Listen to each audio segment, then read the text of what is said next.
What's up, guys? We are back for another live stream. I guess this would fall under a Talking Dead guy. Today I got some guests with me. I got my good buddy Gilbert. You guys know Gilbert from Fulcrum Entertainment. But I got a new guy with me today, Zebro Blanca. I met the guy on Facebook. He's a Twitch streamer. He's a gamer. He's apparently a short film star. We're gonna have a little talk about Alien Romulus today. I got some links in the chat. You guys click those links if they've got YouTube's handy and subscribes handy. Give them guys some subs, and we'll come back to that. I'll keep throwing those in the chat every now and again. So, Alien Romulus. All right, so I'm gonna go last because I'm nice like that. So we're gonna start. I was gonna make a really bad joke, something along the lines of "Let's treat this like an Epstein party and go with the youngest first." So Gilbert, we're gonna start with you. So, how many times have you seen the film? I have only seen it the once. Right. Okay. Now, go ahead and just give me a quick rundown on what you thought about the film and some events that you liked and events you didn't like.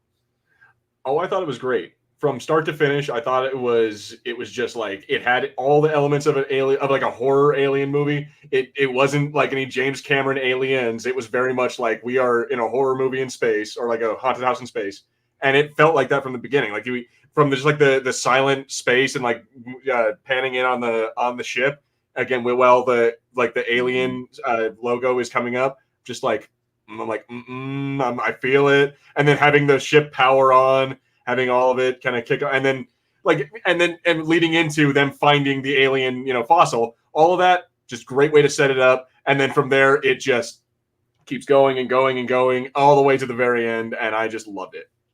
Okay, well then, peak moment for you. Peak moment, so I thought I'm going to say this first. I thought the peak moment was probably when. She was killing all the aliens. Like she had the gun on, and she was like she turned off the 0G, and Rain starts shooting all the aliens, and like having to fucking move through the 0G. I thought that was the peak moment. The actual peak moment was when we got the black goo, and the one chick hit herself with it, and fucking had another alien baby. That was where I was like, that movie. It ramped it up so hard for me. I'm like, what the fuck? Like, how the hell? Mm-hmm. Okay. So, all right, we'll switch over to Zero because now I want to say, how many times have you seen it so far? I've seen it 4 times. Oh, shit. He's chasing me. Yeah, down. Dude. All right. So then we'll do the same formula here. Tell me overall, from beginning to end, as quick as you can. What did you think about the movie? Highlights and lowlights. Well, first, starting off, I'm already a big fan of Fetty. From the Evil Dead, just being handed the Evil Dead title the way he was from Sam, made me already kind of look at this guy kind of different. But the movie that he made, and then the Don't Breathe after that, the guy just kept going and kept going. So I knew this was going to be a great movie. So I kind of came in a little bit of bias, but the movie didn't disappoint, man. I mean, from the lettering of the title, of Aliens, of how it came on like the original, the fonts they were using on the computers, it still felt like an old 80s film, but it was current. It was made now, I couldn't find a flaw. I couldn't find anything wrong. Okay, well, shit, that was a bit more positive. Okay, so peak moment for you. Peak moment is when the zombie alien hybrid baby stood up. Because I thought it was first when the baby looked at you, and I was like, oh my God, this is the greatest thing I've ever seen in my life. I literally stood up in the movie theater like I thought I like glue yellow. Where is the sun? Stood up. And I'm like this. I was worried. But when he stood up, and this guy's 7'38", I was like, "Oh, this is a fucking masterpiece." Jesus Christ, what do we do to deserve this masterpiece? We need to do it again. The resurrection. Oh my God! I'm like, that's the thing is that scene is like they did it in Resurrection, but this movie did it so much better. All right, well, God, so I think better. Gilbert knows. And Gilbert now we knows know why I probably like it this. so much. I've been wanting to talk about this since I saw it. I'm on view number 8. I still don't know everybody's names because I just can't pay attention to that. You know what I'm saying? Like, I'm so into that movie. I know like Andy. You know, I know a few of them. Right. So for me, overall, for a whole, I was so nervous watching it. Right, like my expectations were so high after Prometheus and Covenant. Zebro, I must say, with our backstage conversation, go back and watch those again. Get yourselves the director's cut, like where all the scenes are put back in, that the way it's put, the way Ridley wanted to deliver it to you. And I promise Romulus is just gonna boom it for you. You're just gonna put you like, oh shit, okay, everything's so anyway. The peak for me, or not the peak, but overall, like he said, the intro got me. Like you said, the text that was coming up, the way he did it, it was like the first Alien. You know what I mean? Like, and then they pan by the ship and they're showing everything power on. Instantly, I'm like, oh, they show Mother. You know, and I'm like, all the computer systems look like Alien 1979 tech. You know, like I was like, okay. And when they get close to that ship and they hit the light and that wreckage turns around and it says Nostromo, I went, what the fuck is happening? I'm like, okay, what? So now I know we're getting aliens.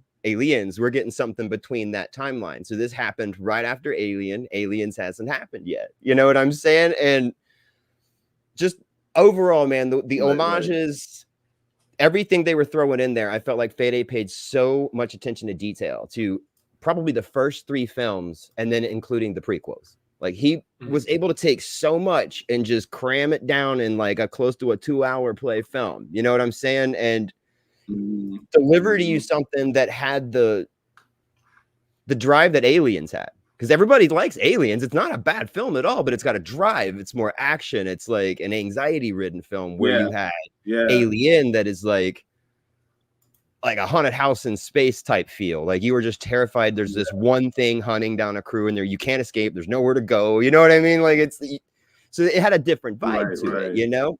So I felt like he was able to take both of that and cram that, you know, both of those vibes into one and then still tied it to the prequels and made everything make just a little bit more sense. With Gilbert, the black goo.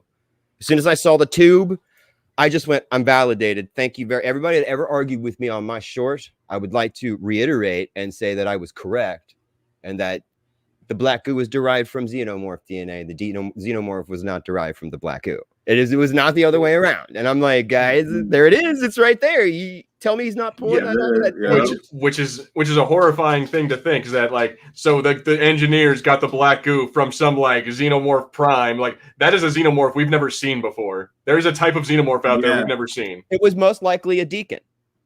Oh yeah. And he wants to make a movie with the Prey guy.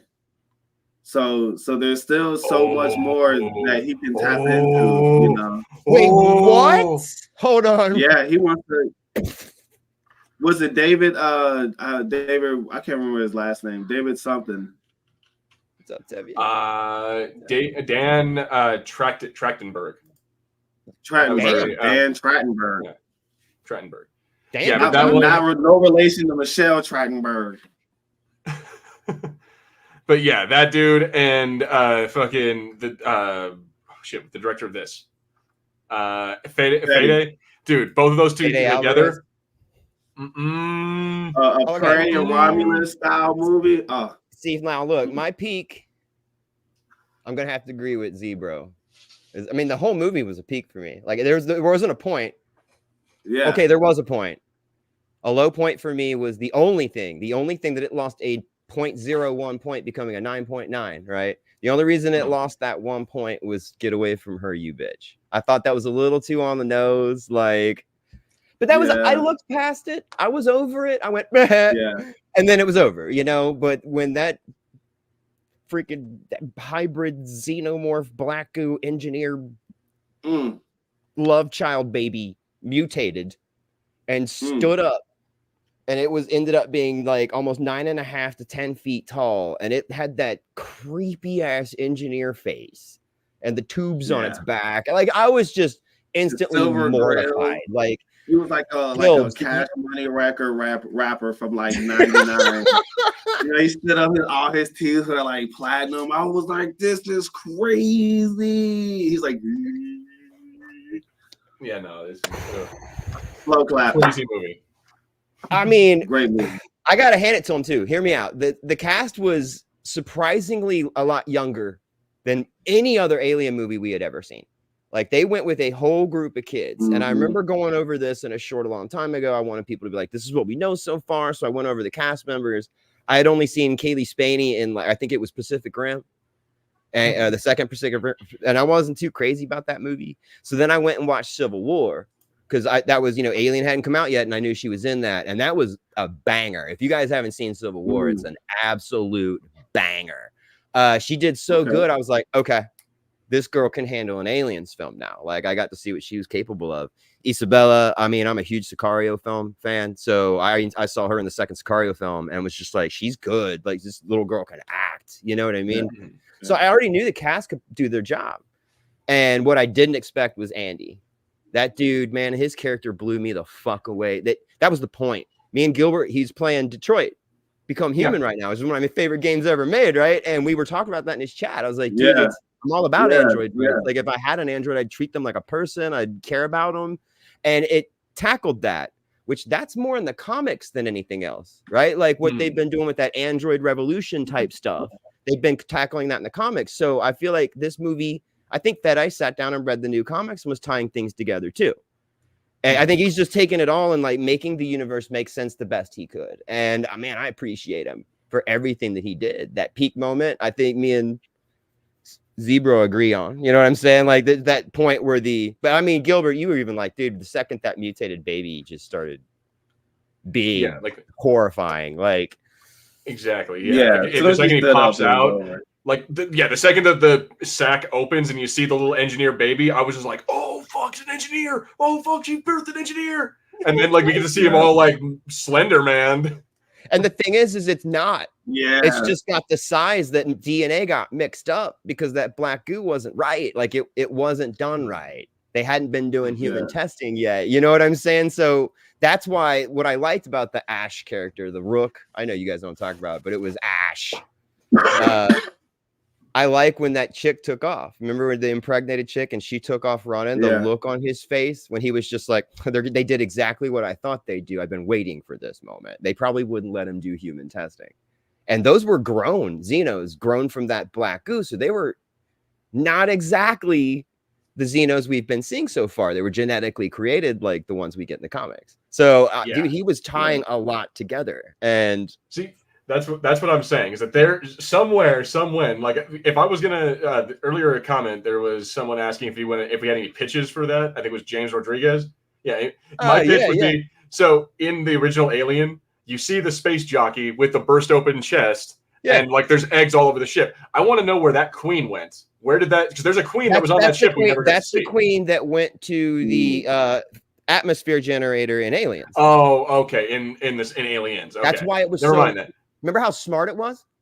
It was so smart because it was so old. It had been there for 57 fucking years. Okay, that makes never mind. Because I was always like, wait, where the hell did all those? They never talked about that. And I always assumed that the queen that showed up in Aliens was just one of the colonists that got attacked. Yep, and that's the confirmation. See where you got to watch. You got to watch Prometheus and Covenant. I gotta go. There's parts in Covenant, the birthing scenes in Covenant, because it was different. It wasn't. They were a xenomorph, but it was a different kind of weirdo black goo xenomorph. So the birthing scenes were different. They came out of wherever hole they got close to, and also the birthing scenes in Covenant had me like grabbing my blanket and up in the corner of my bed, like this is like the most cool. And that was that was the neomorph too. That was like the weird white ones. The dude on the hospital bed just going, and I'm like, oh my god, this is freaking me out, man. Like that's the same vibe I got from the mutant thing at the end of Romulus. That creeped me out so bad that I was just like, oh my god, I couldn't even imagine being there and dealing with that situation.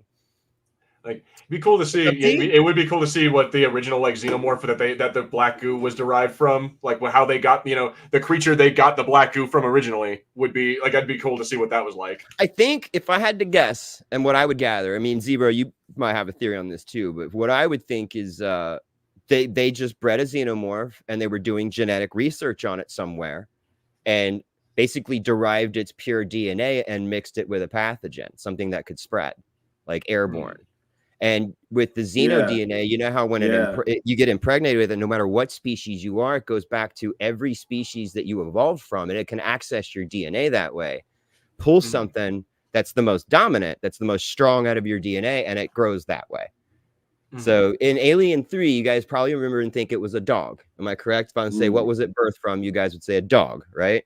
Well, the director's cut, it was an ox, and that's what David Fincher really wanted it to come from, so it was bigger in size and stronger. And when the director cut, he put it back in, and it was a big one. It was when he held up the face hugger, it was huge. So it was a lot bigger than the other ones because it had adapted to the size of the ox, and it made sense that the thing was bigger and it could run on all fours and kind of charge at you and shit. So that's thinking that's how a xenomorph works. They could derive a pathogen from that, mix it with xenomorph DNA, make it airborne, and then you spread it to any planet. You just put a drop of it on there, and it's going to take everything and mutate it into something that would kill something else until there's only one left. That's what Xenos do. What do you think, Zebra? What do you think? Yeah. I think that's a good idea because honestly, that's the most efficient way. You know that. And then the way that these things have been fucking mutating, you know what I mean? They got to be doing it on a mass scale. You know, I didn't know anything about the ox thing. I definitely have to go back through and watch the lore thing because I was wondering how that one was so much bigger and was able to charge it anyway. You know, when most of them are more stalkers. You know, they're more hiding in the shadows like Batman. So I definitely want to figure out, you know, where did they derive from, especially this new one, you know, because I don't think they were testing on basketball players or anything. So I need to figure out where they're at least testing. But like that whole scene, though. Isn't it strange how they got the one Xeno that she blew out of the airlock, which I was curious at first, but then when they zoomed in on the little harpoon thing that had shot through it, they literally found that thing, unfroze it woke up and wreaked havoc. So they were able to kill it and get DNA from it and derive that DNA to grow face huggers and black goo. That's what that Rook guy was doing that whole time. Now, if an android we made can do that, what the fuck have the engineers done? Like, what did the engineers do? What the fuck, right? Like, if we did that, what the fuck did they do, right? Like, to make his android do shit like that. Yeah. All right, look, let's go ahead and take care of James because James Rodriguez, first of all, welcome. But this is a great question, so I left it there for a while, and I'm so excited, so I'm kind of all over the place. I'm sorry. Gilbert, I think you tackled this a little bit, but you want to elaborate? Yeah, a little bit. I mean, at first I was like, I want to talk a little more about, again, the engineer, like the face hugger, but then you kind of said it was the alien queen. So I'm like, scrap that. What I would want more as far as like the next alien movie is maybe do an alien prequel showing us about the engineers. Like show us some engineer life. What's going on with them? What are they like? How did they create the black goo, or how did they, show us some like stuff like that has nothing really to do with necessarily Weyland-Yutani or any of the company. Or you could, and I'd be also equally just as up for another Colonial Marines story. That'd be a good show, I think. If you were like a series, if you're going to do an engineer thing, that would be a great series because then you could tell it, spread the story out, give it to people a little bit longer, kind of serial that shit. What about you, Zebro? Give me the next alien movie pitch that you could come up with. See, with things like this, I always like to go forward. That's like kind of my biggest gripe with Star Wars. They still kind of float around that Vader era, and I would like to see what would happen 200 years after Vader. Just to like maybe a bloodline coming back or something like that. So I would like to see maybe 200-300 years in the future. They think they've got all these Xenos gone, and then maybe somebody finds a fucking lab somewhere, of course, like a lab in the woods, and ends up releasing one, and it wreaks havoc on a civilization that has no idea how to handle it. You know, maybe they're in a whole different kind of, style of living, to where they don't even have crime. They don't even have to fight. They don't have weapons and things like that. So when these Xenos come out, they're able just to just destroy people. There's no resistance essentially, until of course, there's that one person that's probably been waiting for it, or that can Bring back get into Reese. later. Hashtag But I would bring love back to see Reese. like, you know what I mean? Yeah, I would just love to see something 300 years in the future, and the whole mystery and the whole lore of Alien has quote unquote been forgotten, and then they make this grand comeback, like LL Cool J style. See, I think so. What I think would be kind of cool. So I don't know. Let me know if you think this would be kind of like cheesy, but I think that it'd be cool if we had a continuation to Alien 3. So you know how in Alien 3 we had like Ripley and Hicks and Newt. They crash, and Hicks and Newt are supposedly died. Yeah, I think it'd be cool if it's revealed that actually they didn't die. Yeah. That like the company got to the crash first before the cultists, and they like for whatever, like make up a reason, but for some reason they took Newt and Hicks away from the crash and like replaced them with fake bodies, or like they replaced them with like other dead bodies and like made them, they pulled some like secret agent trickery where it's like, oh yeah, we're just gonna put a little girl's body in the place of this one and make it seem like she died. You know what I'm saying? Like I would like to, or at the very least, Corporal Hicks. And I think that it's kind of messed up that he got killed for no reason. Hey man, Colonial Marines, and then William Gibson's comic run. They made a script from his Alien 3. Like he wrote a script for Alien 3, and then they didn't use it, so he wrote a comic out of it. Check that out, because it goes in a different timeline. We're doing it eventually. I would just like to have like Old Man Hicks somewhere else. Michael Biehn is still around, or yeah, I think that's his name. He's still cool, man. He's still cool. He's still around, and goddamn it, we could have him be like Old Man Hicks. Yeah, he could find somebody and be like, "Come with me if you want to live." My pitch, because I got a bunch of comments I need to catch up on. My pitch is simple, very fucking simple. Do the bloodline run of the comics, because you will get your Colonial Marines, you will get your conspiracy theory, and I will get my aliens, because out of all the comic series I've done, that first comic series felt true aliens. Like you're following an ex-Marine whose son's like works for a terrorist group, and they break into a lab, cause all kinds of fucking problems, shit gets out, and he's got to go try to save his son. You know what I'm saying? He's got these soldiers with him, and they're like fucking dying, and dude, there's the android revolution shits in it. It's got all of it. So my pitch is simple: stuff that's already written, adapt that goddamn series to a movie, and people will be happy. Especially if you put Fede on that shit. Dear God have mercy. That's it though. So I got M. Gabriel's got a few that I want to catch up on. Here we go, because I think Zebro can handle this one. M. Gabriel is asking, does anyone like the old Dark Horse comics? I'm assuming Aliens. Oh, the old Aliens, Dark Horse. I love any of them. I think I have a couple of them. I have more of the Marvel ones though. I've got a whole shit ton of Alien Marvel comics over here. But I got those during the Marvel purge. This is before the movies, drove everything up. But I need to read a few more of I do need to read more of the Dark Horse ones. The run after the Omnibus, because Alien Omnibus, man, it's going back too far. Like some of those stories get so fucking left field and ridiculous. But like Defiance and you know what I mean, Rescue, Alien Rescue carries on with Ellen Ripley's story, or not Ellen, Amanda Ripley from Isolation. So they tell more horror story, and Isolation was great. Like that's actually canon in the Alien universe. So that game took place. You get what I mean, in the universe. So there's a time period that could be explored as well. Which would be another pitch. Like, let's go to Amanda Ripley's time and do something, because that's still where Ripley, it's shortly after Alien, almost Romulus time period. Hell, wouldn't it have been cool to put Amanda Ripley on Romulus? That would have been. She was a mechanic, you know what I'm saying, or she was an engineer tech. See, well, all right. I've mentioned this before as a joke.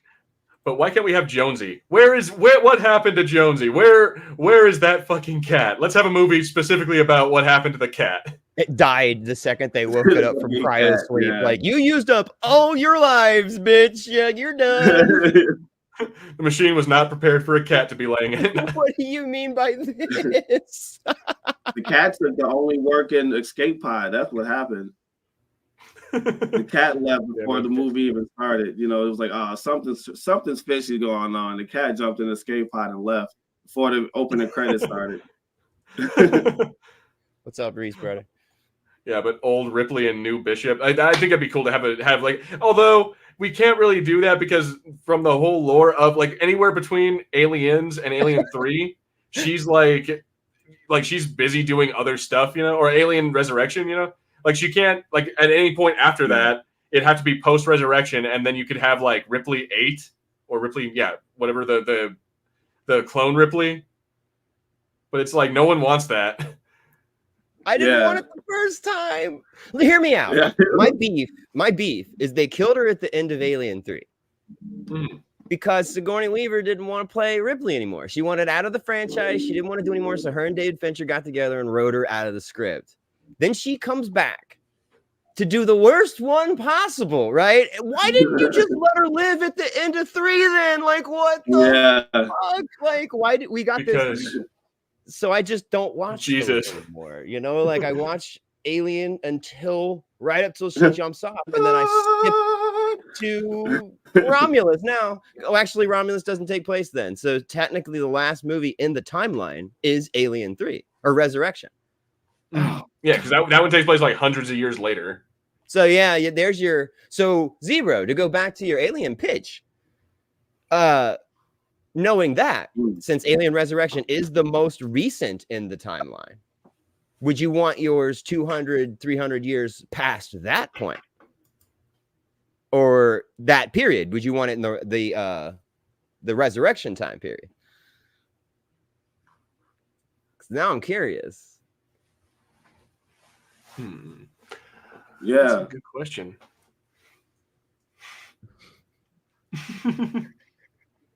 I mean, I don't know if you heard me or not.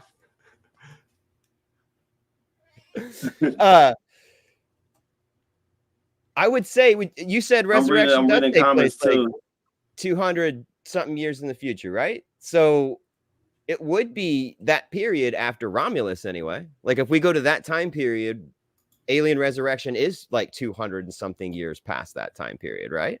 Right? Mm-hmm. I think so, yeah. And it took them that long to clone a Ripley that worked? Yeah, that's weird. Also, what did they get? It doesn't explain where they got her DNA. I think it does, but they got a piece of her blood from Furiora. I can never say it right.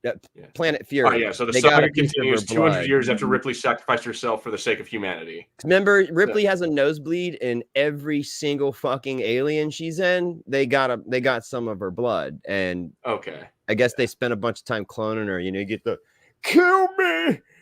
You get that one, and then you get the 2 babies, and yeah, you got it. 200 years. No, that's crazy to take that long when you've already invented space travel and cryogenic freezing. You know, you would think that you have that shit, the cloning down packed by then.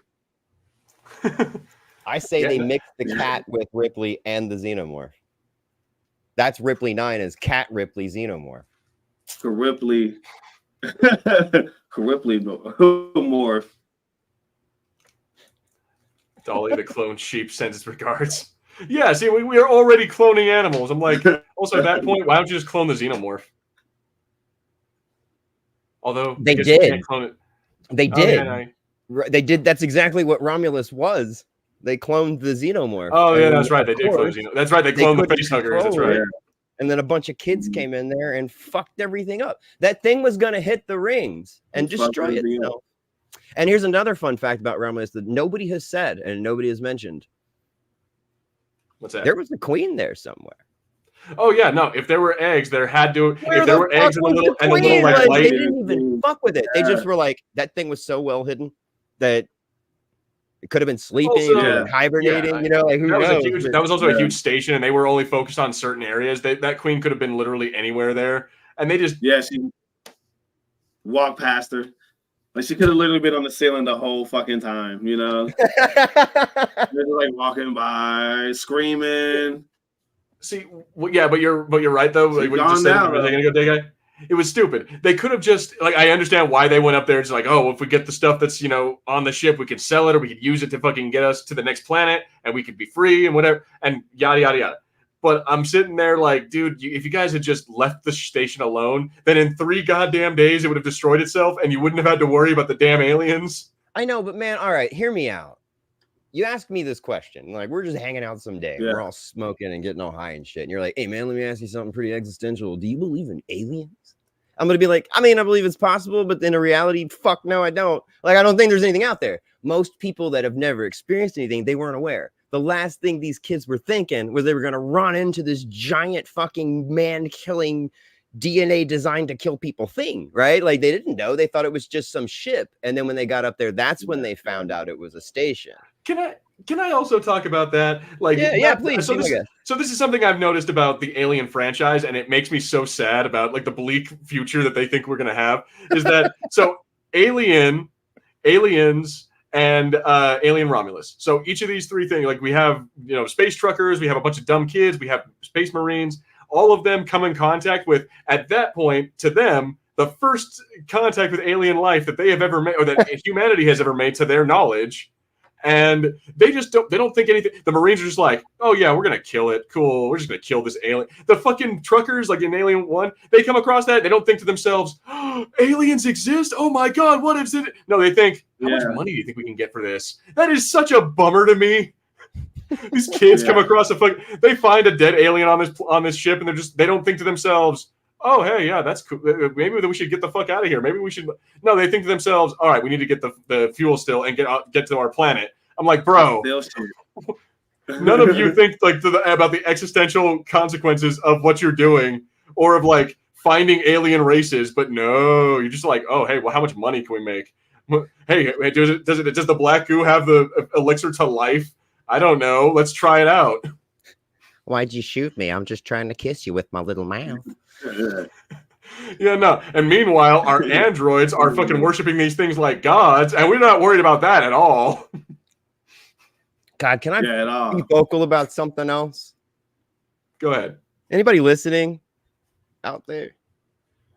The planet that David destroyed, or I guess the genocide that he committed on that planet, those were not engineers, guys.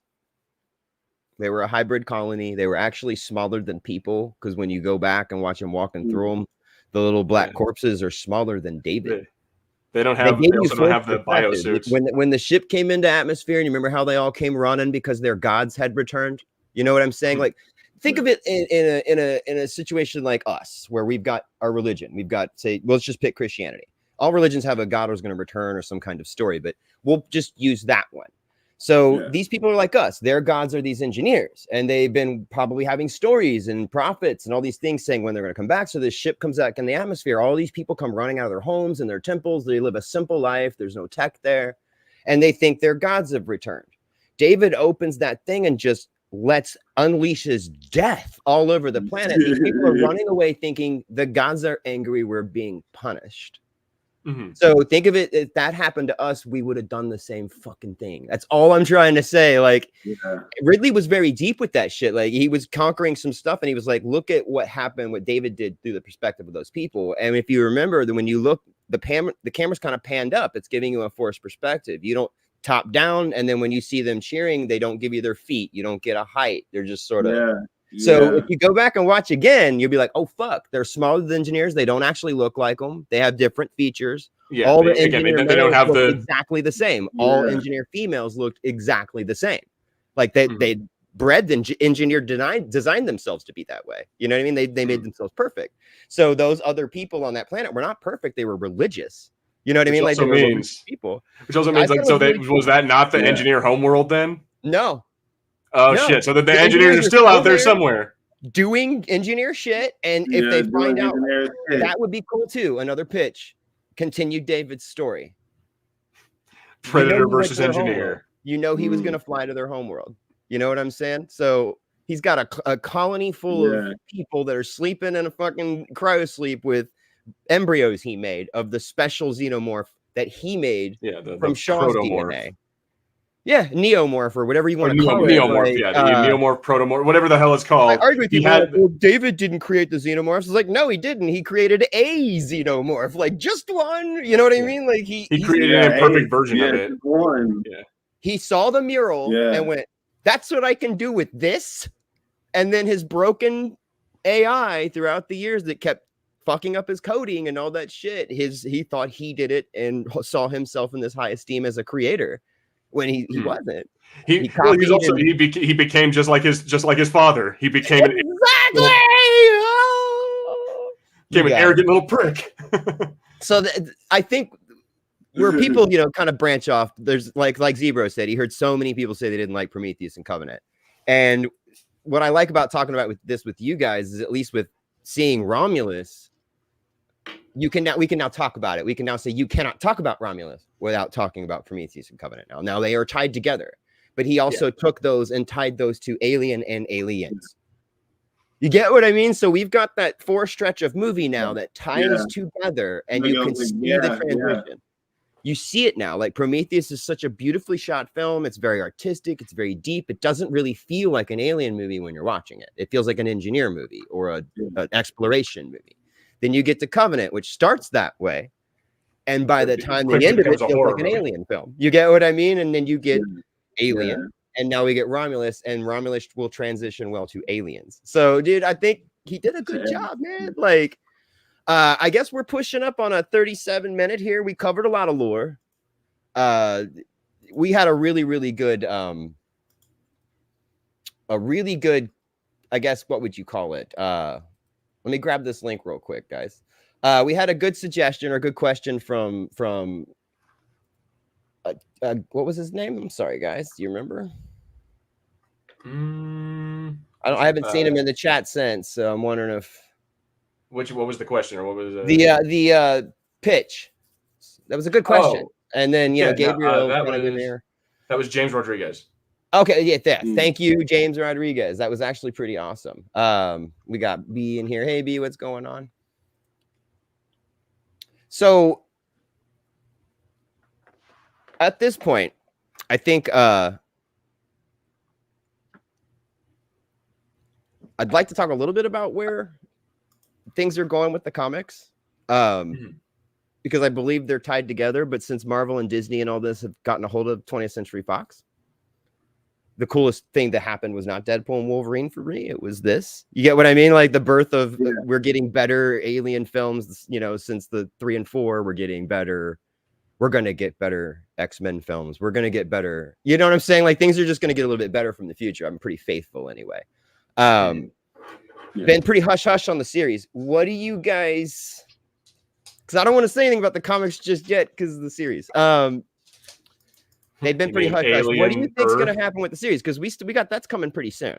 And the Hulu series that's coming out, you're talking about? Yeah, the Hulu series. And I'm actually excited for that. I'm normally not too good with series because I've got the attention span of like a squirrel with like half a brain. So after like episode 5, I'm normally turned off, but I'm definitely excited for this one, and it's the Hulu series, and I don't think Hulu's have really messed with too many series. They're not really afraid to go there. I was kind of afraid it was going to be a Disney series, like like on Disney Plus. But once I found out it'll be on Hulu, I was like, oh, they're going to push the envelope a little bit more. Now I'm super excited for it, especially after seeing Romulus. Now I need to get deeper. So this is a perfect opportunity for real. For me, I was always like, fuck Hulu, but then Prey. I watched Prey and just went. They somehow found a way to make Predators 2 not shitty with one scene. Yeah. They did get Hellraiser too. I like their Hellraiser. I thought that was pretty good. So. I felt alone on that. Look, I really liked the Hellraiser, and it was not a reboot. It's another Hellraiser, and I liked it. It's a Hellraiser movie. She was hot. Yeah, how could you not like it? That's what I came for. I didn't come for too much. acting. When my horror movies, I don't really need too much, too much drama and suspense. Just get the face ripping. If you got face rippers, just rip faces.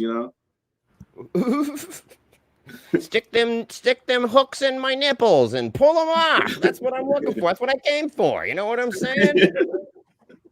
It's a lot better if it's a hot chick, at least. Razor blades and lemon juice. I'm gonna give you paper cuts for eternity. So I wish I could make jokes, but I'm not really a Hellraiser fan. So, oh well, man, there was a good moment, and then there was a bunch of bad moments, and then I agree with Zebra. I think the newest one. But I guess the point was our point was Hulu. Hulu seems to be putting out when they catch on a franchise, they're pretty picky with the movies they're putting out with that franchise. And now we got Prey, which is now owned by Disney and Marvel. So now they own the Predator franchise. Yeah. I guess they owned it when we got that god-awful The Predator movie, though.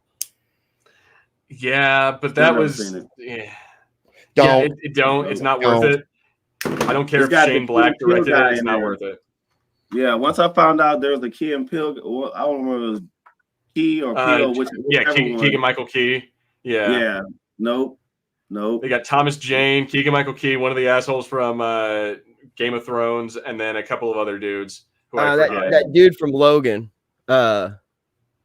Oh yeah. I can't remember his real name. He's not a bad actor. Like none of the guys in the film are bad actors. Like it wasn't their fault the movie sucked. It's the writing. And it's Shane Black's fault. Yeah. They did good. Like I liked the characters, and I lost it when it was like get to the choppers.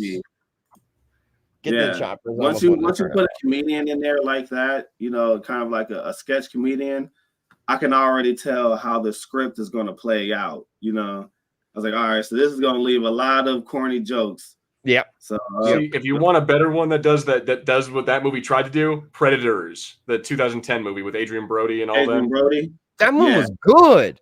That one was awesome. That one was kicked ass. That's what I mean. That one. Yeah. That one did what the Predator tried to do, but it did it right.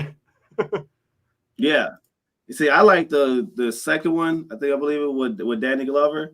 Oh hell yeah! Because my whole life I heard I'm too old for this shit. Now this motherfucker's fighting an alien. Yeah. I was like, oh, this is great. He was already too old for crackheads. He was already too old for this shit. Gary Busey. I just remember Gary Busey in that movie. Gary Busey's in that truck like buttered sausage. Hey, what's up? You want to talk about buttered sausage? Speaking of weird connection to that is that the Predator had Jake Busey in it, which I think is supposed to be like they're trying to connect that movie. He played his son. He was a legitimate son. He said his name. Yeah, kid. I was like, what the fuck, guys? Why? So I guess that was under Disney's watch. So, but then under Disney's watch, they had shit. What's her name? Ray. No, not Ryu. What's her? The girl, the native girl who's in Prey. Naru. Naru is the name of the. Yeah, I can't remember her real name, but I knew it. Yeah, but they had Naru in there, and they had her. The only reason I give that one so much credit is because it had that one scene where the French dude gives her the pistol and says, "Here, take it," and she looks at it. It says Raphael. I'm like, I fucking got that reference. Now, comic people, and Gabriel's still here. He's gonna appreciate this because in the Dark Horse comics, they actually wrote a story for that, and he's supposed to get it from some pirate. So people were like, "Oh, you ruined the canon." I'm like, nobody ever said the Dark Horse bullshit anybody ever did in Dark Horse was canon. Second of all, you're just used to that.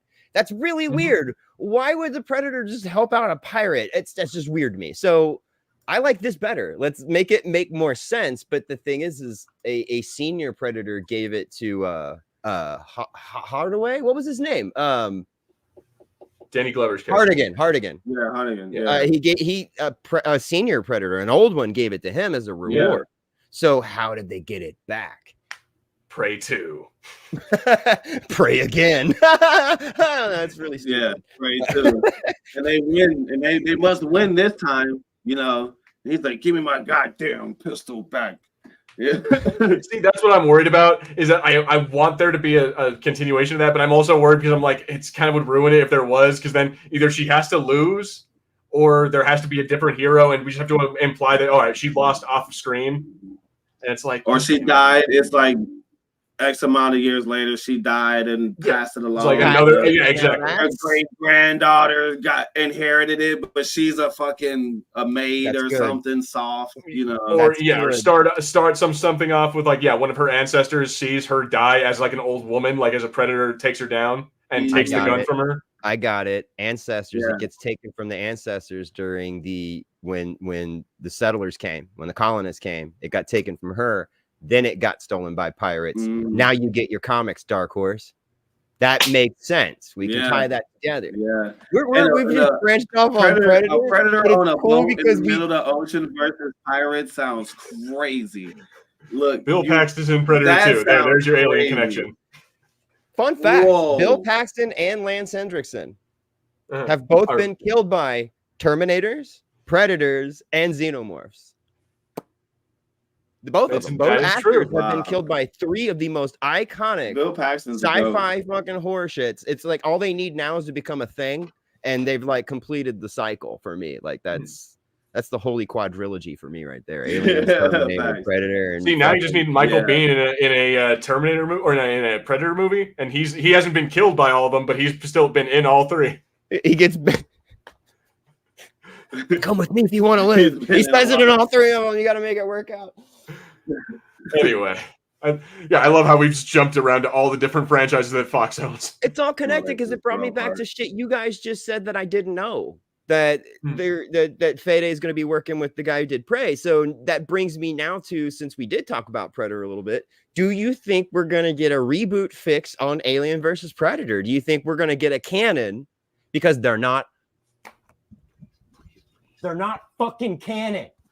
Anyway, Aliens versus Predator. Do you think we're going to get a canon? Yeah, I do. Yeah, see, like I've always been, because Predator 2 has the alien skull and like all that. Like I've always been of the mindset, like, they're obviously in the same universe, but the AVP movies are just not great. But I definitely want an AVP, like a canon AVP. Show me this, like these 2 things killing each other. Like Ridley Scott be damned. Okay. So we'll start with you, Gilbert, since you're so charged, and then we'll go to Zebro. Give me your pitch for Aliens versus Predator with Fede, and I'm sorry I still can't remember the director's name from Prey. You've said it 3 times. And Dan Trachtenberg. I will not forget it again, Dan. I'm sorry. Okay, so with that, see, I see what they would be going for, like why the Predators would use alien eggs to like breed their prey. But I feel like it'd be more like to do with the engineers. Like, wouldn't they be more like have a like so go to war with the engineers, because wouldn't they be more finding them as a threat? Because if they can create xenomorphs, if they can create the black goo, if they can wipe out an entire civilization with a pathogen, I feel like the Predators would see that as a massive threat to them. Like, so do it that way, and maybe the engineers breed Predator or xenomorphs to fight the Predators. No, M. Gabriel, no. The Thing versus Alien versus Predator. If a Thing copied a Xenomorph, we're done. If a Thing copied a Xenomorph, everything in the universe would die eventually. Or a Predator. God, who wins that? The Thing or the Xenomorph? Because the Thing could turn into a Xenomorph. Damn you! Get close enough to the Queen. We were on a straight path for one. No. I done enough. Back to that. How do you connect aliens and Predators? Found a way to kill the Thing, so you can't really stop it. All right, Zebro, give me your pitch on the new Predator, Aliens versus Predator. Then it's give me what you think would be a good way to start. See, this is I've been waiting for you to get to me. What I would do is I would get Fede in the room. I would get Dan in the room. I would roll a fat ass blunt, and I would say, "Do whatever Fede says," and I would leave. And I would come back. I will come back to the greatest horror sci-fi movie ever. I wouldn't even let. I don't know. I feel like Fede's gonna go somewhere because he's gonna take it somewhere that we weren't thinking, and he's gonna bring in lore that we weren't thinking of, almost on some Zack Snyder, but actually good shit, like actually the right way, And I don't hate Zack Snyder. I love him. I did like his movies, but he was cramming a lot of shit in at the same time, you know. So, but to be able to do it the way Fetty does lets me know the dude knows what he's doing. And he wrote and directed this movie. You know, the guy has the sauce. He did it with Evil Dead, and so obviously you need to clear out of this guy's way. He's almost like Michael Jordan in the last 13 seconds or whatever. You know, you just give him the ball and you get the fuck out the way, you know. All right. No, that's that. He's like, my pitches is get them high as fuck and let Fede take control. You know what I'm saying? Like, you know, kind of use Ted. You're like, you're no man. You know, like that's too weird. Don't do that. Like, and it'd just be like, he'd be like, I wouldn't make him say get away from her, you bitch. I'd just stay with get away from her. Bitch. And that would have been enough, right? Like you had to throw the bitch in there, and that made me like, you lost a point. But that's it. You just lost a point. This one. All right, my pitch. I'm going with Gilbs because man, the second he said engineers, I went, there's how we can get more engineer lore because I'm pretty sure that they created the xenomorph as a weapon because the Yautja and the engineer were at war with each other constantly. Like the engineer wanted to find the whole thing. They eventually made peace, like they stopped fighting with each other, but that was, I'm pretty sure, after the engineers unleashed the xenomorph on them, and then they were like, holy fuck. And that's how the Predator were able to use them as hunting devices. And if you could only be blooded by killing some of these things because these are the worst fucking things to fight. It's literally the perfect organism, and it's like the one thing that that no matter what the Predators do, they have to keep on evolving. I would remove humans from the whole thing for a while because technically we still got human DNA with the engineer. So, you know, you're going to get the same xenomorph, which my theory on that also was, you guys remember Alien, the first one, when that thing came out and it finally stood up and Parker was describing it. He was like, that thing was like 8 or 9 feet tall, right? Hear me out. Well, when we get Prometheus, you see the DNA overlap. You find out that our DNA is like so fucking almost precisely exactly engineered DNA that when we get impregnated with a xenomorph, that xenomorph doesn't know that we aren't engineers. So a human is like an engineer body to them. So they grow to the same size as engineers. So that's why the xenos are so tall and they're so monstrous to humans. You get what I mean? Like I believe a couple engineers could probably put up a fight with a Xeno. You get what I mean? Like they probably take it out with their suits and their weapons, right? Humans, fuck no, dude. Like you're gonna die. They're practically bulletproof. And if you do kill them, you're still gonna fucking die in a really bad way. You're gonna melt. And I'm just saying, man, like, oh, that scene in fucking Romulus. Oh my God. When he was like, all that shit was dripping on him, he was trying to fucking block all that. That was terrifying too. Like seeing the cocoon that the xenomorph goes into in order to like molt into its next state, like that, it was terrifying as well. It's like I don't want to be anywhere near that thing. I got so just distracted. that spinning hallway of acid death, though, that was next level. Like I know you touched on that earlier, Gil, and that was just next level. That was another slow clap moment. You know, you almost I felt like they should have like had like a needle drop moment. You know, like a good fucking AC/DC song would have been fucking perfect at that moment. I love Led Zeppelin. I get that. Right. But yeah, no, like because that is like a horrifying like a thing I've never thought of. Like in space, yeah, like there's no gravity, so eventually you'd be in an area where that would be a thing, and like using the xenomorph blood like that is like, dude, that. Because like that is just a whole new version of like, oh shit, we're screwed. We circled right back around. It's beautiful, and that's another thing I liked about it is everything seems so goddamn familiar. Did it not? Like everything felt like it felt familiar. It sounded familiar. It looked familiar, but yet he gave us so many things we hadn't seen yet. You know, like so many different situations, so many different scenarios we hadn't seen before in any other Alien films. We haven't seen somebody trying to dance and dodge through a zero grav fucking catwalk where there's just xenomorph blood in like puddles and trying to dodge all that shit. We haven't seen the level of care for androids or a synth person yet in film. You know, we haven't seen none of that. He gave us so many different perspectives, and yet it still felt like an Aliens film. We haven't seen a bunch of kids do stupid shit yet. You know what I mean? Like we finally get to see kids do Yeah. dumb shit. And you know what I mean? So I was like, he gave us so many things, so many new things, but also made it so grounded in stuff that we were familiar with that I hope that he gets another. And I mean, you know, Ridley was there, guys, right? He didn't just be like, Yeah. here's the movie, I'm gonna go back to London. No, he didn't do that. You know what I mean? Like he was Yeah. producing, he was there for Fede to help him tie things together. And even Ridley has to acknowledge that Aliens and Alien 3 were a good film overall, right? They're still part of the franchise. You have to kind of follow stuff they laid down as lore too. And we wouldn't have Weyland-Yutani, the corporation, the way it is, if it wasn't for James Cameron. Like if he didn't do Aliens, Weyland-Yutani, it was just Weyland during Aliens anyway, or first Alien, it was just Weyland.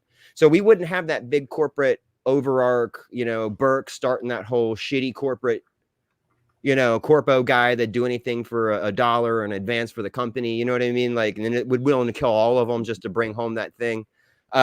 We wouldn't have that environment if James Cameron hadn't set it up that way. So even Ridley and Fede had to follow that now. Like Weyland-Yutani's a major corporation during these time periods. You know, they're controlling space travel and terraforming. They're building androids. You know what I mean? Like, so we have to follow that. And they're after the xenomorph. I thought it was great how he tied everything together and stayed with the corporate conspiracy too. I was just like, that's cool, dude. He made it. It felt like a Weyland-Yutani file that just got leaked out and somebody got to read it. That's all I'm saying. Like, that's pretty fucking cool. Mm-hmm.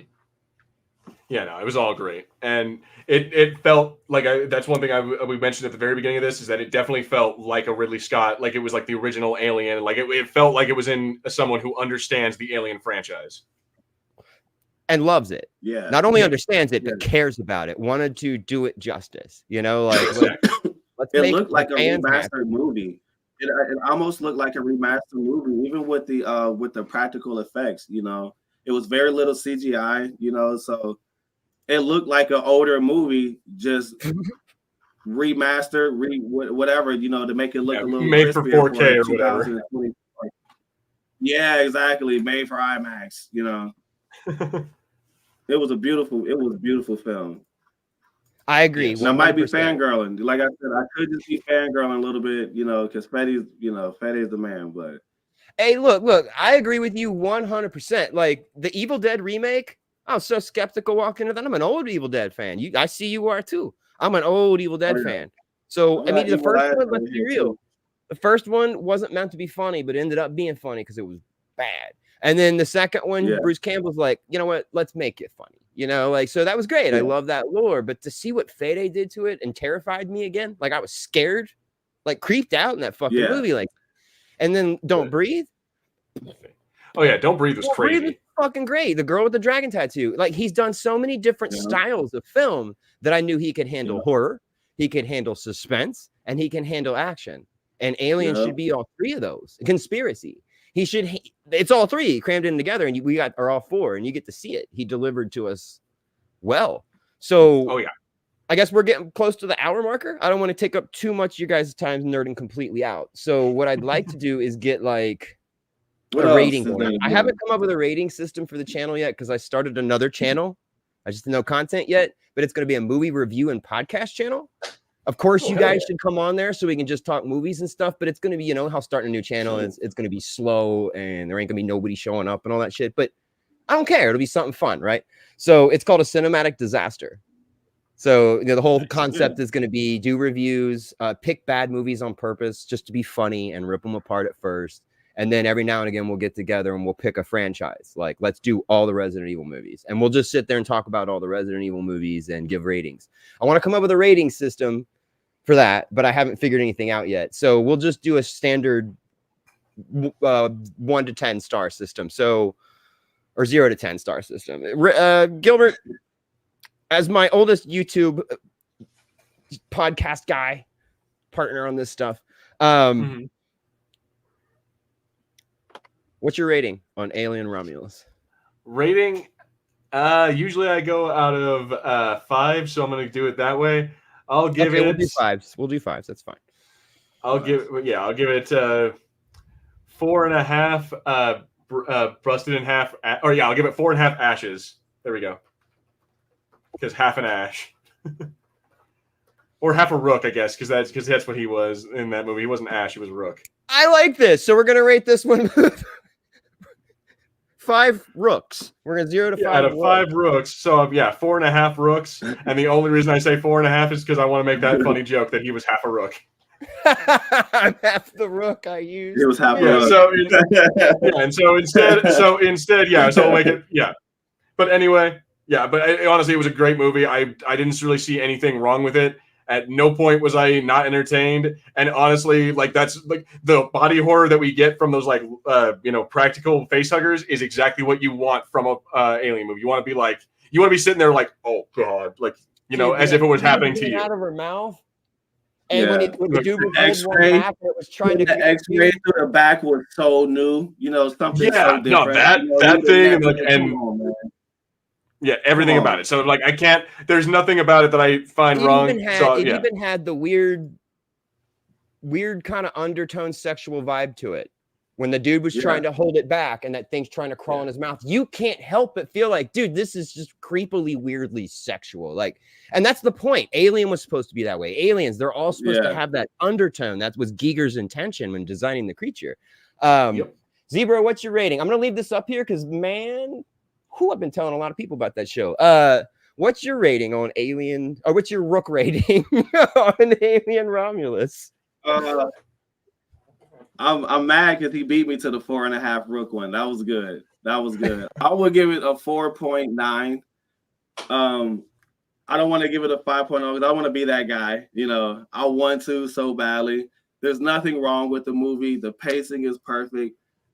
I don't really know the runtime. It said it was like 2 hours. I was in the movie theater for like 4 though. So I don't know. But it's a great movie. 4.9 rooks. 4.9 rooks. Okay. That was brilliant. Gilbs, I gotta hand that to you. That was brilliant. I want to get to this one just so we can, move on to the rest of the comments. But my rating is, I'm with Zebro, 4.9 rooks. Like, they lost the 0.1 from being a 5 if he hadn't said "you bitch" at the end of Get Away from Her. If he'd have just said "Get Away from Her," I'd have been like, it's a perfect film. It's a perfect goddamn Aliens film. That's my rating. Now, are anybody on the panel familiar with Raised by Wolves? Any of you guys watch that? No, I have not seen that. Okay, it's really good. It's a Ridley Scott series. I really enjoyed it. It's very weird, but it's really good.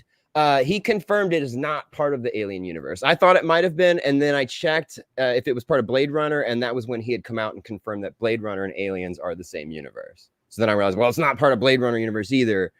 It's its own thing, so he could kind of have the freedom. But yeah. I mean, I loved it. If you guys haven't seen it yet, and you guys are a Ridley Scott fan, it's very well done. It's kind of got a weird concept to it, but yeah, it did kind of feel like it was part of the Alien universe. What is that, a Hulu show? Am I mistaken? It might have been an HBO Max. It might have been HBO Max. I don't know because I Jack Sparrow that shit, so I don't fucking know. Yeah, I love HBO Max. I'm pretty sure the motherfuckers know me by first name. They probably think I'm gonna kill somebody because all I watch are murder documentaries. Here, listen, Hans. Think I'm over here the perfect. I got an answer for this. Hans. It was because they were genetically enhanced. They weren't the standard clean-born egg. These things were made by that Rook dude, and they were genetically enhanced in a lab to have a faster cycle and be more effective and smarter. If you remember how smart the one was that the dude initially shocked and it had the hole in its head the whole time, if you looked closely, you could see it always had electricity in its head. Like, it would always have that blue spark going on in its head. He caught him during a weird stage in its development. So it ended up being really smart. By him trying to kill it, ended up making it smarter. Give it electrotherapy. That's the thing with the xenomorph. It's constantly adapting. And so there was a little bit to that. I don't know if that helps at all, but they weren't the standard xenomorph. This wasn't XX121. This was a genetically enhanced. If you look, the face huggers were darker. Their fingers were more up front. Like, they were bred for efficiency. Fast breeding, get it out there. So, I mean, I don't know if that helped, but thank you, Gabriel, for subbing to my other channel. I don't even know how you found it, to be honest with you. I guess we'll get close to the wrap-up stage. I'm going to go around. I'm mirrored and I forgot. We're going to go around and you guys go ahead and give me what you got going on, what you got coming out. and any kind of projects that you're working on that you'd like people to know about. And then at the same time, throw some links in that chat for these guys. Okay. So you want me to go first or you want him? Yeah, we're going to go this way. So Okay, start with you. I'm sorry. I don't know why I keep doing that. No, it's all good. Okay, so was that with me? Yeah, guys. So I have to connect before I can chat. Yeah, so do I. Yeah, so I gotta connect my YouTube channel because otherwise it's not gonna let me do it. I kind of cheat. I have my phone open here too, over here with the chat open, so I can cheat a little bit. But yeah, no, I'm gonna do that here in 1 second. So Gabriel, I don't know. Okay, good question. What's his face? Yeah, you guys hit those. Anybody that's got a Twitch account, click on that and give him a sub, man. I try to drop in there on his streams when I can. He's usually playing something pretty cool. And everybody in the chat, you guys are all familiar with Gilbs by now. We got Objective Incision. You seem new, so welcome, first of all. And give these guys a click if you can. They make fantastic content, man. Was dope. Zebra, what you got going on? What you got? I mean, actually, Gilbs, you didn't really tell us what you got coming up. Yeah, so just go check out my channel. Me and Harrison we each do audiobooks, and I'm working on part 7 of Hard Contact. That is a Republic Commando audiobook. And then Harrison is working on the 3rd part of, or I think it might be 4th part of his Resident Evil book that he's working on right now. Oh yeah, and then apparently some other small projects, like it's just like smaller audio, like short stories. And then I'm still waiting for the fucking for the actor to get, or the actress to get back to me on Last Ronin episode 5 or issue 5. So it's gonna be on hold for a minute, but I'm working on that. And yeah, we just did our podcast earlier today. We were just shooting the shit, me, Peaky, and Harrison, talking about cereal mascots and all kinds of crazy, stupid shit. Yeah, and then also actually we did something pretty cool last week with our buddy Dead Guy here. We did a what if. So we did a what if the Xenomorphs met the X-Men. So we had some pretty nerdy fucking stream. I had so much fun, man. That was so nerdy. Yeah, we had a lot of fun with that one. And I after we did that, I'm like, fuck, dude, there were such other characters we could have used. Forge. We could have used like I don't know. We could have used like Iceman. I don't know. We could have used a bunch of other X-Men, and I just kind of regretted not using it. But yeah, part 2 someday. This is why you don't do democracies on streams, Gilbert. This is why you don't look to your chat and say, hey, everybody vote on who the X-Men should be. You know, people don't know what you want until you give it to them. And then you give it to them like, I always wanted this. Yeah, I mean, Deadpool 3. Yeah. Did you know you wanted that until you got it? No. But now you do. And Romulus. Yeah. We all wanted it. We all wanted it, and it was delivered. Oh, man, you got an M. Gabriel. Thank you. Hey, Gabriel, I thought you came from Fulcrum, so there it is. All right, cool. But all right. I tend to remember people that have been around for a long time. Like I feel like they're old friends at this point. Like, so I got a lot of shit coming up, man. I've done too much, so everybody bear with me. Next week I'm gonna have an audio comic coming out. Me and B have been working on indie comic reviews. We've got a bunch of interviews lined up.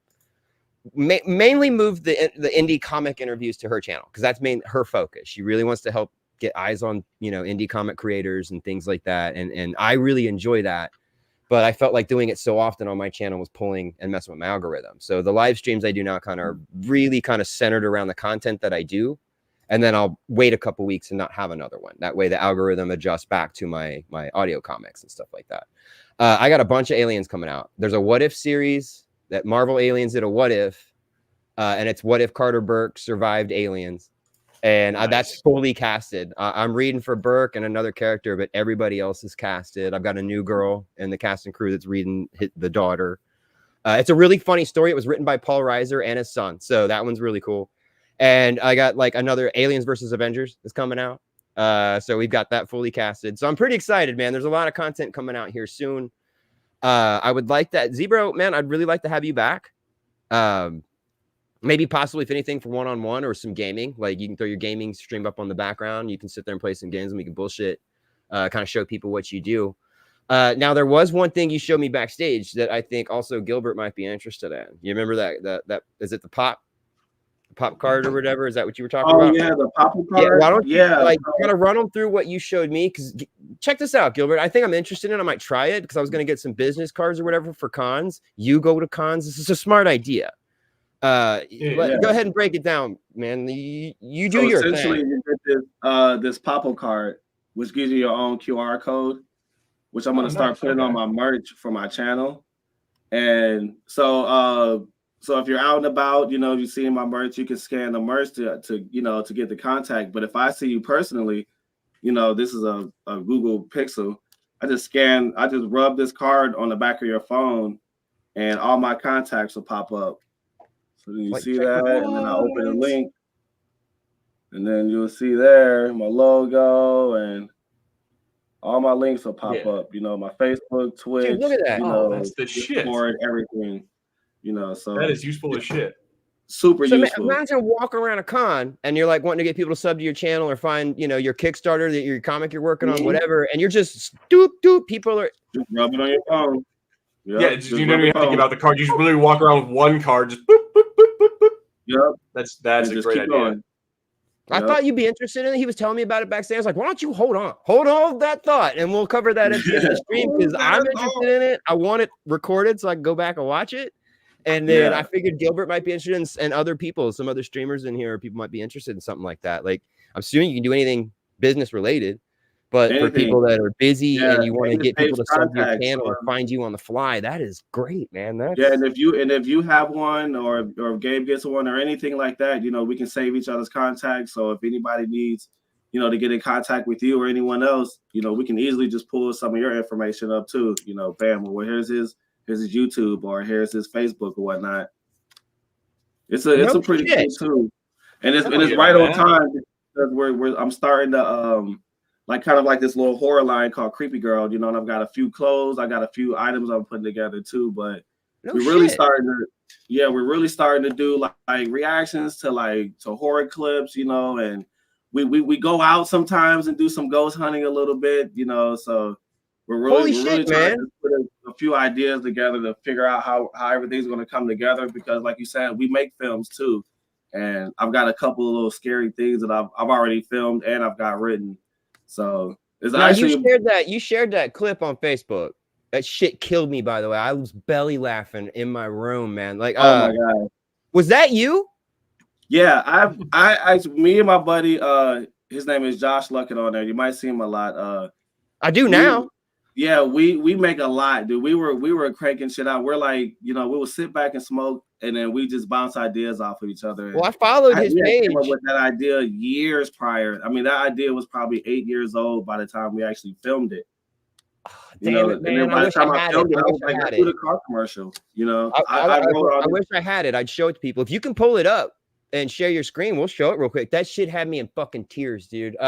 I thought it was you. Like, I ain't stupid. You know what I mean? I'm looking, I was like, man, but your hair's so different. You look different, right? So yeah, I had no hair. I had to ask. I was like, if that was you, dude, good. I need to bring you on. You need to join the cast and crew. I need to get you a cameo on one of these comics, man. Like, you're a comic nerd. I need. Oh yeah, I cut my hair for a role. We've got a lot of shit, man. I did this one role called Black Cops, and that's pretty much the whole pun of the thing. You know, is 2 black cops, but and our last name are Black. So that's where all the jokes come from, you know, essentially. And I always tell my buddy, if we ever get a 1960s cop car, I was like, I'll cut my hair and get an afro and wear pork chop sideburns, bro. We can do this video. And my buddy, through the grace of God, got a job working on film sets. He does major films, and the job that he actually got was transporting the vehicles for the movies. So the guy that he was working for had a pristine 1976 Plymouth something Florida State Sheriff car, you know. So he pulled up to my house with clippers, you know?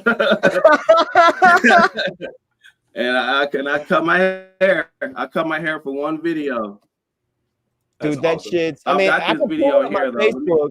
I don't think I'm gonna be able to find it, but I can try to find it. Because Facebook ain't got history. I've got it right here. All right, cool. Random, you're gonna appreciate this. Of all people, I swear to God, you are. I share weird Facebook stuff with him all day. Hold on. Let's make sure. We're out of the way. I don't know what the audio is. Here, pause it real quick.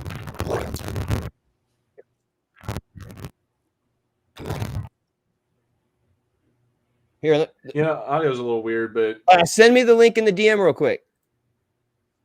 Yeah. It might be better streaming Okay. from mine. yeah, from his end. This is worth it. This is a good way to close. I promise. I'm telling you, man, this shit had me in tears. I watched it like 4 times in a row. And then it dawned on me. I was like, oh my God, that's him. I thought it was some shit you just shared and found somewhere, Yeah. man. Like, that was really good. It's really good. See, I just love the story of how you made the video. I tried to make it's a car commercial because I was like, man, these car commercials are fucking crazy, you know. And all right, I got it. Let me. It pretty much came from there. I was like, these car commercials. I was like, it'll start with like a guy at a picnic and a dog running across the street. You know, you think it's for like a diabetes shot, and then like next thing you know, a fucking Chevy Blazer comes like drifting in the side. They're like 2019 Chevy Trailblazer. And you're like, what the fuck, you know? All right, I got it right here. And then they were like, write it. So I did. And then you know with this. Any of you guys on Facebook, I've got him tagged in a couple of posts. So if you guys want to follow him on Facebook too. All right, here we go, guys. Enjoy this. I'm going to mute my mic so I don't ruin it. Power, money, respect, loyalty, power, more power, and money.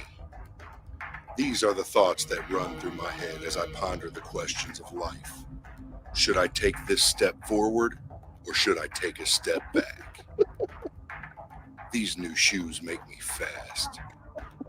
Should I leap forward, or should I try on that bunny suit Grandma got me? I don't have handlebars on my bicycle, but I ride it anyway. There's more than one way to skin a cat, and I've been arrested for all of them. I hope this is just a fart. It wasn't. Pineapples do belong on pizza. When a man's time is up, that means a man is out of time. The 2019 Chevy Blazer. Lease now for $212 a month with 0% APR financing. Chevy Blazer. It speaks for itself. Epstein didn't kill himself.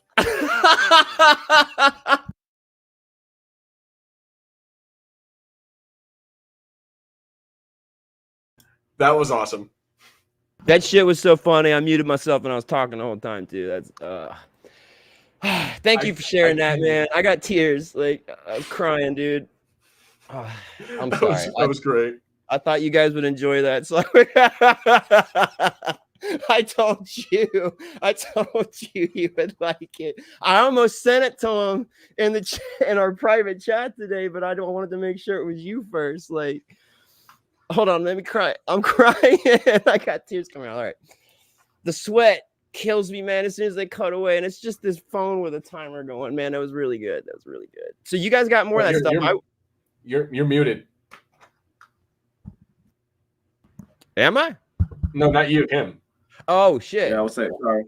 So yeah, it's kind of like a cruel joke that like never stops getting played on me because I always wanted to play James Bond, but I grow my hair out, so I can't infiltrate shit, you know. So this every time they tell me about that commercial, they're like, "This is the only time you're ever going to play James Bond, bro. So you gotta really feel this shit, dude." I'm like, no, dude. At first, I thought I'm never gonna buy it, bro. You got me with it. At first, I thought you was just doing like a short film, and I was trying to be like, use your imagination. You know, these guys, you know, they probably ain't got like professional equipment or nothing. And like 4 lines into it with you running, and you're just like, these shoes make me fast. I was like, what? Should I wear that funny suit my grandma got me? I knew it was downhill from there. That shit got me, but I did not see Epstein didn't kill himself at the end. That got me. Anyway, that's what inspired. Yeah, my buddy Fireball is like the king of voiceovers. That's why I felt okay with the joke at the beginning of the stream. I was like, you know what?